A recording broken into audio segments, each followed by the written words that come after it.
चुनाव लड़ना ये सब कांग्रेस की परंपरा है।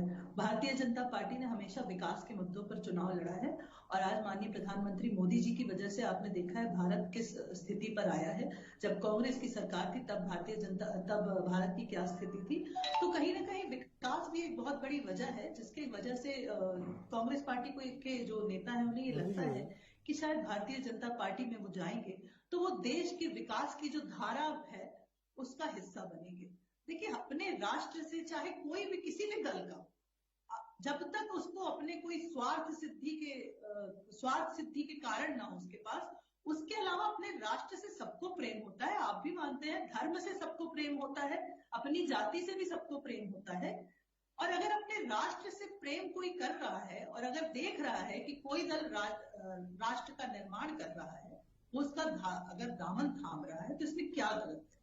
आप बताइए, अगर कांग्रेस के सुरेश पचौरी जी जैसे इतने बड़े दिग्गज नेता, ना वो भारतीय जनता पार्टी ना कांग्रेस किसी के भरोसे नहीं है, वो स्वयं एक बहुत सक्षम नेता है, वो स्वयं एक खुद की पार्टी बना सकते हैं, लेकिन अगर वो भाजपा में शामिल हो रहे हैं तो कहीं ना कहीं ये माननीय प्रधानमंत्री मोदी जी का प्रभाव है, माननीय अमित शाह जी का प्रभाव है। जिस प्रकार से भारत की दशा और दिशा को माननीय अमित शाह जी ने, माननीय प्रधानमंत्री मोदी जी ने बदला है, वो सबको प्रभावित करता है, चाहे वो आम जनता हो, चाहे वो राजनीतिक नेता हो, चाहे वो विदेश में रहने वाले हमारे एनआरआई भाई बहन, उन्हें भी अब लगने लगा है, मजबूत महसूस करते हैं। दूसरे देशों में जो रहने वाले भारतीय हैं, मैं खुद एक सॉफ्टवेयर इंजीनियर हूं, मेरे मित्र हैं बहुत सारे विदेशों में, अब वो मजबूती के साथ बताते हैं कि हम भारतीय हैं।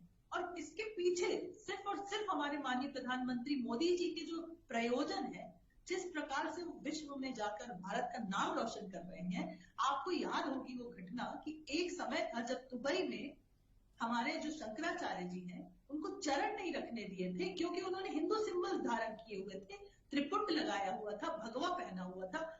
आज उसी दुबई के शेख ने हमें जमीन दी कि आपको जितनी जमीन लेना हो ले लीजिए, आप मंदिर बनवाइए और उसका उद्घाटन और प्राण प्रतिष्ठा भी माननीय मोदी जी द्वारा कराई।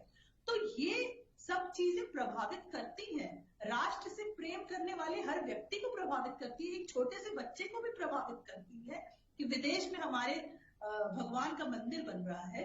तो यही सब कारण है, मुख्य कारण यही है। भले ये लोग कहें कि ये अपने राजनीतिक प्रयोजन ईडी सीबीआई, देखिए ईडी सीबीआई सब चीजों से ऊपर होती है अपने मन में अपने राष्ट्र की प्रेम की भावना जो भरा नहीं हो।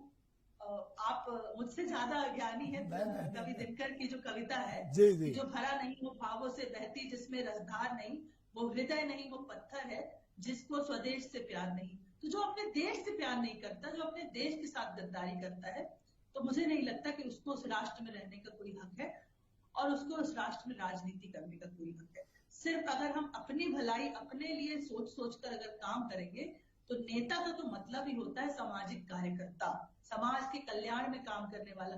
जब कोई महिला या पुरुष घर से नेता बन के निकलते हैं तो वो पुरुष और नारी के अलावा एक कार्यकर्ता बन जाते हैं, जनता के कार्यकर्ता बन जाते हैं और कहीं ना कहीं उनका परिवार कॉम्प्रोमाइज करते हैं, वो अपना सारा समय जनता को देते हैं। तो जब वो जनता को समय देते हैं तो जनता भी एक्सपेक्ट करती है, जब परिवार भी एक्सपेक्ट करता है कि जनता के बीच में जाए तो इनको सम्मान मिले।